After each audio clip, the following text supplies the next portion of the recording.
पुनः स्वागत है आपका साधना कैरियर पॉइंट में। हम बात कर रहे थे समास की। पहले वीडियो में हमने जाना समास के बारे में, समास किसे कहते हैं, समास के भेदों के बारे में जाना कि हम प्रधानता के आधार पर समास को कितने भागों में बांट सकते हैं, या फिर हमने ये देखा कि समास की संख्या कितनी होती है, और प्रधानता के आधार पर जो समास होते हैं उन समासों के नाम जाने की, कौन कौन सा कि कहाँ पूर्व पद प्रधान होता है, कहाँ उत्तर पद प्रधान होता है, कहाँ पर दोनों पद प्रधान होते हैं, यहाँ पर या कहाँ पर जो है दोनों पद गौण होते हैं और अन्य पद की प्रधानता होती है। ये सब हमने पहले वीडियो में समझा। अब यहाँ पर हम जो हमने बात की थी कि भाई प्रधानता के आधार पर 4 भेद होते हैं समास के, उनके आधार पर और 6 समास होते हैं। तो हम क्रम से मतलब एक एक करके 6 समास के बारे में समझेंगे कि समास 6 समास क्या है, कैसे इनके बारे में जाने हम लोग क्या है, तो इसके बारे में समझते हैं। तो इसी क्रम में हम सबसे पहले बात करेंगे द्वंद्व समास। द्वंद्व समास किसे कहते हैं, तो ध्यान रखिएगा आप, द्वंद्व समास।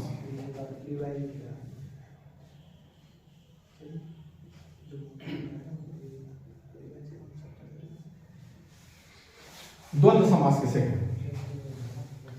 देखो, द्वंद्व का मतलब क्या होता है।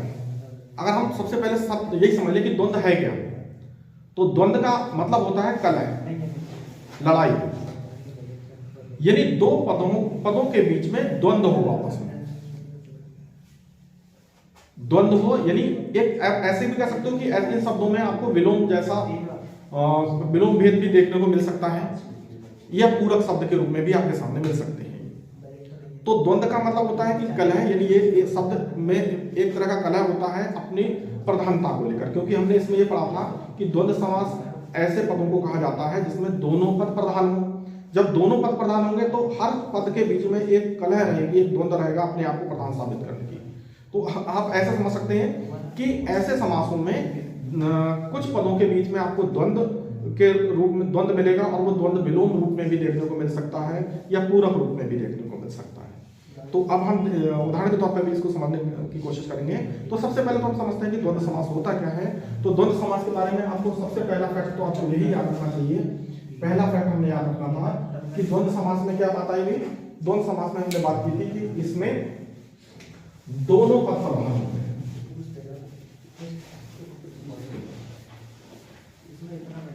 दोनों पद प्रधान होते हैं, दोनों पद प्रधान होते हैं। समान महत्व होता है दोनों पदों का, दोनों पद प्रधान होते हैं। और दूसरी चीज इसमें आपको ये याद रखनी थी कि इन पदों में कंजक्शन यानी और शब्द का लोप रहता है ज्यादातर, और, तथा, एवं, या, ऐसा कोई भी किसी रूप में इसको कर सकते हो। तो कंजक्शन का इसमें यानी और, तथा, अथवा, या, ऐसे शब्दों का आपको लोप मिलेगा। इन शब्दों का लोप मिलेगा, ठीक है। इन शब्दों का क्या मिलेगा आपको, लोप मिलेगा। इन शब्दों का लोप मिलेगा। तो आपको ध्यान रखना होगा कि द्वंद्व समास में क्या होता है, दोनों पद प्रधान होते हैं और शब्द यानी जो इसमें समुच्चय बोधक शब्द होता है और इसका लोप मिलेगा आपको, दोनों पदों के बीच में से ये गायब हो जाता है। ये चीजें आपको देखने को मिलेंगी यहाँ पर। और एक चीज और आपको यहाँ पर जो हम बात करें कि इनमें कभी कभी आपको विलोम शब्द भी देखने को मिलते हैं। विलोम या पूरक, ये रूप भी आपको इसमें देखने को मिल सकता है। एक दूसरे के विलोम हो सकते हैं, एक दूसरे के पूरक भी हो सकते हैं। ये ऐसे इस समास के अंदर हमें देखने को मिलेगा। और इस समास में एक चीज और देखने को आएगी आपको कि दोनों जगह ज्यादातर आपकी जो है संज्ञा पद होंगे, संज्ञा पद होने चाहिए। संज्ञा पद होना जरूरी है। देखो, जैसे हम बात करते हैं संज्ञा पद इसलिए जरूरी है कि कभी कभी क्या होता है, विशेषण आ जाता है तो वो आपका कर्मधारय में चला जाता है। जैसे खट्टा मीठा, खट्टा मीठा क्या है, दोनों ही विशेषता बताने वाले शब्द हैं। और जब ऐसे में खट्टा और मीठा शब्द आ जाएगा तो हम उसमें द्वंद्व समास में चले जाते हैं, जबकि वो क्या हो जाएगा आपका, वो आपका चला जाएगा आपका कर्मधारय। तो यहाँ पर एक चीज का इसका भी आपको ध्यान रखना जरूरी है। तो अब हमने बात करी कि द्वंद्व समास में होता क्या है, तो द्वंद्व समास की परिभाषा करेंगे कि जहां पर दोनों पद प्रधान होते हैं और तथा अथवा या लोप, इनका लोप होता है, एक दूसरे के विलोम होते हैं यानी पूरक होते हैं, यहाँ संज्ञा पद प्रधान होता है। इन चीजों का फोकस रखना होगा हमें यहाँ पर। इसके बाद अब कुछ इसमें से हम शब्द ले लेते हैं कि कैसे शब्द इसमें आ जाते हैं द्वंद्व समास में। थोड़ा सा उदाहरण के द्वारा देखेंगे। जैसे मैंने बात की दिन रात, राजा रानी या राजा रानी, इस तरह से जब देखोगे तो ये लगभग एक दूसरे के किसी ना किसी रूप में आपको किसी ना किसी रूप में एक दूसरे के विलोम मिलते हैं आपको। राजा रानी या दिन रात,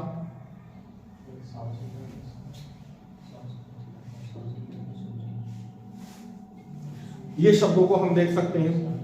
ठीक है, यहां पर अब इस बात में को जब आप इसका समास वगैरह करोगे तो क्या आ जाएगा, राजा और रानी, यहां मिल जाएगा राजा और आप और रानी भी कर सकते हो या रानी भी कर सकते हो, राजा और रानी। यहां पर दिन रात करोगे तो दिन और रात या दिन या रात कुछ भी कर दो आप, दोनों ही सही है, दिन और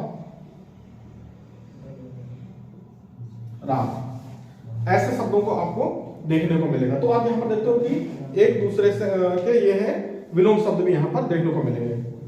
ठीक है, घास फूस,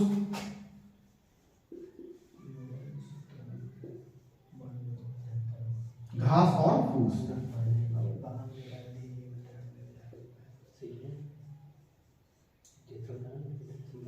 घास और फूस, इस तरह का आपको देखने को मिलेगा इसमें। तो द्वंद्व समास में हमने यहां देखा कि विलोम शब्द का भी प्रतिरूप होता है। अब यहाँ घास फूस देखो तो विलोम का तो नहीं है, लेकिन पूरक है। जैसे घास शब्द का घास और फूस एक साथ कहेंगे तो पूरक जैसे शब्द बन जाते हैं यहाँ से, तो इस तरह का भी हमें देखने को मिलेगा। लेकिन यहाँ पर हमारा प्रमुख हो जाएगा कि और शब्द का लोप हो रहा है। तो द्वंद्व समास में आपको खासतौर से ध्यान रखना होगा कि द्वंद्व समास में और नामक जो इसमें कंजक्शन है, यानी और शब्द जो है इसका इसमें लोप मिलेगा। अब आप यहां पर से इसको जोड़ने की कोशिश करो कि दोनों पद प्रधान होते हैं। देखो राजा रानी, अगर हम राजा शब्द को डालें तो रानी कोई पद उसमें महत्व नहीं हुआ। जब तक राजा और रानी शब्द कहेंगे तभी इसमें हमें समान रूप से दोनों शब्दों को ध्यान देना पड़ता है। दिन रात कह रहे हैं तो समान रूप से हमें दोनों पर ध्यान देना पड़ रहा है। घास फूस कह रहे हैं तो समान रूप से हमें इन शब्दों पर ध्यान देना हो रहा है। तो ये आपने जाना कि किस तरह से हम इसको देख पा रहे हैं। और इसके कुछ और उदाहरण ले लेते हैं, जैसे छोटा बड़ा, हाथ पांव, ऐसे करके हम इसको देखेंगे तो यहां पर हमें कुछ इसके रूप देखने को मिलेंगे। तो द्वंद्व समास में क्लियर हो जाता है कि यहां पर और शब्द का लोप हो वो द्वंद्व समास होगा। अब एक और समास हम दूसरा ले लेते हैं, हम लेते हैं द्विगु समास। तो इसका आप देख सकते हैं कि द्वंद्व समास क्या होता है, जिसमें दोनों पद प्रधान हो और तथा अथवा ऐसे शब्दों का लोप हो, एक दूसरे के पूरक या विलोम हो सकते हैं, संज्ञा पद होते हैं इसमें। उदाहरण के तौर पे हमने इसको जानने की कोशिश करेंगे।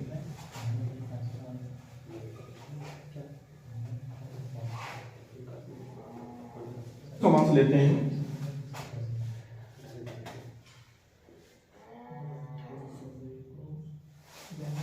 द्विगु समास किसे कहते हैं। इसमें ध्यान से देखेंगे द्विगु समास को।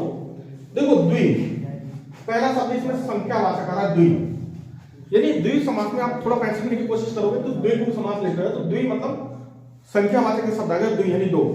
तो जहां पर जिन समास में पहला पद संख्यावाचक हो, जिस समास में पहला पद संख्यावाचक हो वहां पर द्विगु समास होगा। जिस समास में पहला पद संख्यावाचक हो वहां पर द्विगु समास होगा। ध्यान से रखेंगे। तो इसमें पहली चीज क्या हो जाएगी, सबसे पहली चीज जब हम इसको पढ़ रहे थे द्विगु समास को, तो आपने एक चीज देखा था कि तत्पुरुष समास के दो भेद थे, द्विगु और कर्मधारय।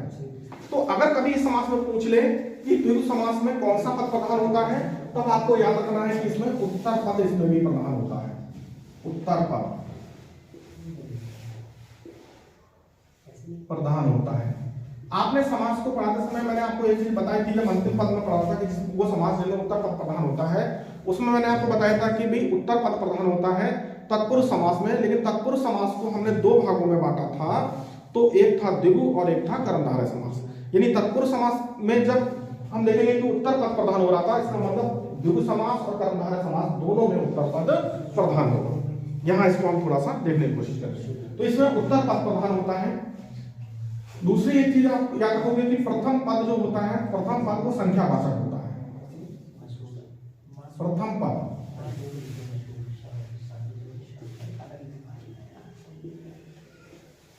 संख्यावाचक होता है। देखो प्रथम पद संख्यावाचक होता है तो प्रथम पद तो हमें पता ही रहेगा कि ये संख्यावाचक है, इसीलिए उत्तर पद प्रधान हो जाता है। इसीलिए उत्तर पद प्रधान होता है, क्योंकि ज्यादातर हमें पता रहता है कि द्विगु समास में प्रथम पद तो संख्यावाचक ही आएगा, तो प्रथम पद के बारे में हमें जानकारी रहती है अधिकांश है। तो ऐसे में हमारा फोकस किस पे रहता है? उत्तर पद पर। तो इसीलिए द्विगु समास में कौन सा पद प्रधान रहता है? उत्तर पद प्रधान रहता है। तो द्विगु समास में उत्तर पद संख्यावाचक होता है और उत्तर पद ही, इसमें प्रथम पद संख्यावाचक होता है, ये हमें पता रहता है, इसलिए उत्तर पद प्रधान हो जाता है इसमें, और इसलिए इसमें उत्तर पद प्रधान होता है। तो द्विगु समास में इस तरह की हम बात करेंगे। देखो लेकिन यहां पर आपको थोड़ा सा ध्यान देना होगा कि ये समास में जब द्विगु समास होता है, लेकिन अगर ये समास किसी चीज के लिए विशिष्ट में चला जाएगा तब ये क्या हो जाएगा? तब ये किसी अन्य पद के रूप में अगर अर्थ देने लगे तब यहां पर बहुव्रीहि समास हो जाएगा। जैसे मैंने कहा चारपाई, अब आपने कहा चारपाई, चार है पैर जिसके, तो अर्थात खाट, अर्थात खाट यानी तीसरे पद के रूप में वो चला गया तब वो बहुव्रीहि समास हो जाएगा। लेकिन जब तक वो किसी अन्य पद के रूप में ना जाकर उसमें हम कहेंगे कि उत्तर पद जब तक प्रधान होगा, जब तब उसमें क्या होगा? तब उसमें द्विगु समास हो जाएगा। इस तरह का थोड़ा सा ध्यान रखिए। तो उदाहरण के रूप में आप देख सकते हैं कि द्विगु समास में क्या होगा? जैसे मैंने कहा त्रिभुज, त्रिभुज, त्रिभुज किसे कहेंगे अभी? त्रिभुज का मतलब होता है कि तीन भुजाओं का समूह, तीन भुजाओं का समूह। जब इसका त्रिभुज, ये त्रिभुज क्या है? समासिक पद है। जब हम इसका समास विग्रह करेंगे तो इस त्रिभुज का समास विग्रह क्या होगा? तीन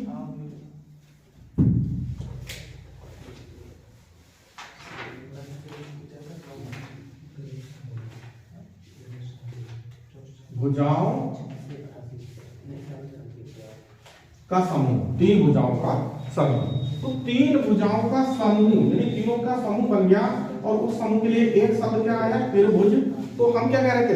त्रिभुज समास में क्या होता है कि समस्त पदों का एक पद बनाया जाता है, और उसी समस्त पद को मिलकर हम क्या कहते हैं? सामासिक पद कहते हैं। तो यहाँ सामासिक पद क्या आया? त्रिभुज, और उसका समास विग्रह हुआ तीन भुजाओं का समूह, यानी तीन भुजाओं का समूह, उसका समास विग्रह हो गया। तो सामासिक पद, अब यहाँ पर ध्यान देंगे कौन सा समूह? इसमें द्विगु समास, जो त्रिभुज है इसमें कौन सा समास हो जाएगा? द्विगु समास हो जाएगा, क्योंकि प्रथम पद संख्यावाचक है और तीन भुजाओं का समूह, इस तरह से हम इसकी समास विग्रह करता है। एक हो जाएगा आपका, और हो जाएगा चवन्नी,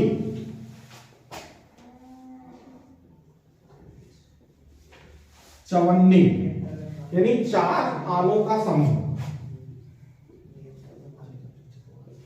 चार आने का समूह।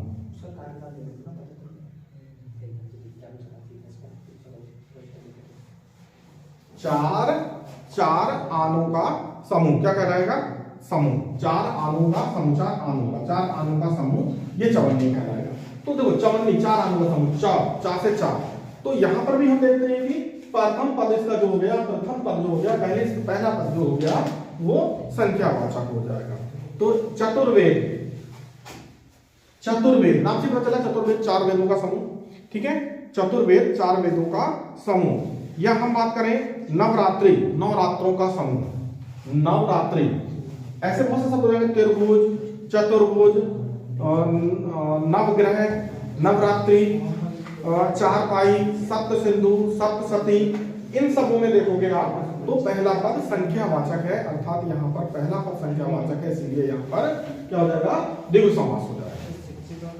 बस चलिए, बाकी हम कुछ इसमें से शब्द ऐसे होते हैं जो आपके बहुव्रीहि समास में जाते हैं, उसके बाद हम बहुव्रीहि समास में कर लेंगे। तो यहाँ पर आपने द्विगु समास के बारे में समझा कि द्विगु समास किसे कहते हैं। तो द्विगु समास में पहला पद संख्यावाचक होता है, पहला पद संख्यावाचक होता है, वो द्विगु समास कहलाता है। अब हम बात कर लेते हैं बहुव्रीहि समास में।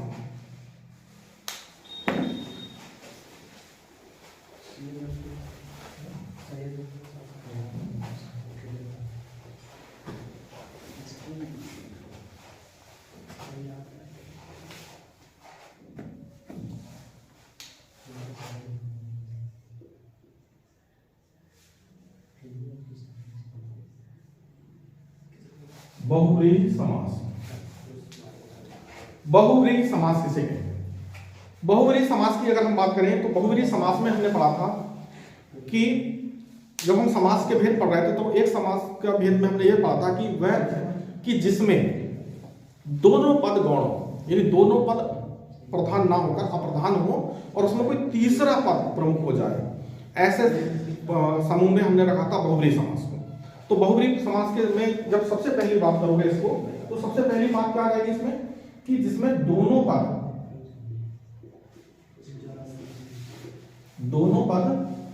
गौण हो, गौण यानी अप्रधान, दोनों पद गौण यानी अप्रधान हो तथा अन्य पद प्रमुख हो, तथा अन्य पद प्रमुख हो, यानी इसमें दोनों पद गौण हो, कोई दोनों में से कोई भी पद प्रधान ना हो, दोनों पद अप्रधान हो या गौण हो, और उन दोनों पदों के बाद में किसी अन्य पद पर हमारा ध्यान जाए, यानी कोई तीसरा पद या अन्य पद जो है उसमें वो प्रमुख हो जाए, ऐसे समास की श्रेणी में हम बहुव्रीहि समास को रखते हैं। तो दोनों पदों का गौण हो और कोई अन्य यानी तीसरा पद प्रधान हो जाए, तो यहाँ पर हम ये ध्यान रखेंगे कि यहाँ पर कोई तीसरा पद प्रधान हो जाता है। ये इसकी परिभाषा भी रहेगी बहुव्रीहि समास की। तो बहुव्रीहि समास को हम देखने की कोशिश करेंगे कि बहुव्रीहि समास में कैसी चीजें आती हैं। जैसे मैंने कहा लंबोदर, एक उदाहरण लेते हैं। जैसे मैंने कहा लंबोदर,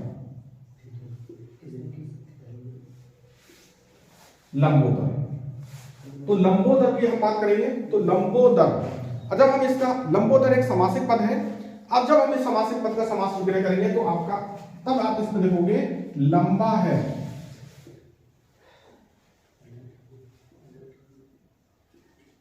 उदर जिसका, लंबा है उदर जिसका, अर्थात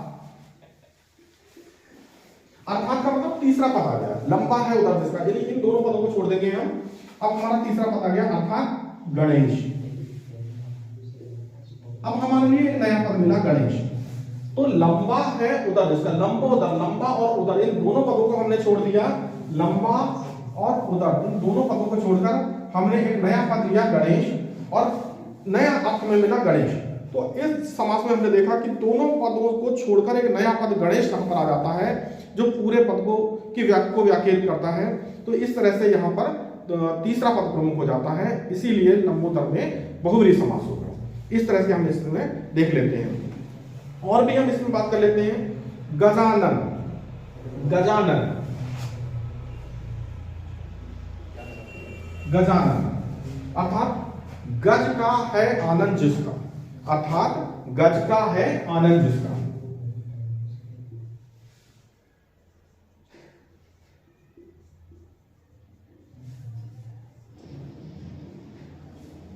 अब गज का आनंद किसका है, अर्थात यहां भी हमारे लिए क्या शब्द मिला, गणेश। तो यहां पर भी हम देखते हैं कि एक नया शब्द मिला गणेश। तो गज और आनंद दोनों शब्दों को छोड़कर एक नया पद हमें मिल जा रहा है गणेश। तो यहां पर भी हम इसको देख रहे हैं। एक नया शब्द हम जब शुरू में कर रहे थे तो हमने एक शब्द लिया था नीलकंठ, नीलकंठ। जब हम इसकी बात करेंगे तो वही आएगा, नीला है, नीला है कंठ जिसका, अर्थात शिव, अर्थात शिव। तो जब आप देखोगे इन शब्दों को, जब आप ध्यान से देखोगे तो आपको यहां पता चलेगा कि दोनों पद जैसे नील और कंठ, जब इसका विग्रह कर रहे हैं तो आ रहा है नीला है कंठ जिसका, अर्थात शिव। यानी नीला शब्द भी लोप हो जाता, नीला शब्द और कंठ शब्द दोनों शब्दों का कोई महत्व नहीं रह जाता है, दोनों गौण हो जाते हैं और एक तीसरा पद जो शिव आता है वो प्रमुख हो जाता है। यानी जहां दोनों पद गौण हो जाएं, अप्रमुख हो जाएं और उसके बाद में तीसरा पद जैसे नील और कंठ दोनों पद गौण हो गए और तीसरा पद शिव यहाँ पर प्रमुख हो गया, यहाँ पर इसके आधार पर हमने जब समास की पहचान करी तब यहाँ पर कौन सा हो जाएगा, बहुब्रीहि समास हो जाएगा। आप ध्यान से इसको सोचोगे तो बहुत कुछ नहीं, चीजों को बस इसकी थोड़ी सी परिभाषा समझ लीजिए और उसका समास विग्रह करना सीख लीजिए। जब आप समास विग्रह करना सीख जाएंगे तो आसानी से आप इसको कर पाएंगे। तो ये समास हमने द्वंद्व समास, द्विगु समास और बहुब्रीहि समास की हमने बात की।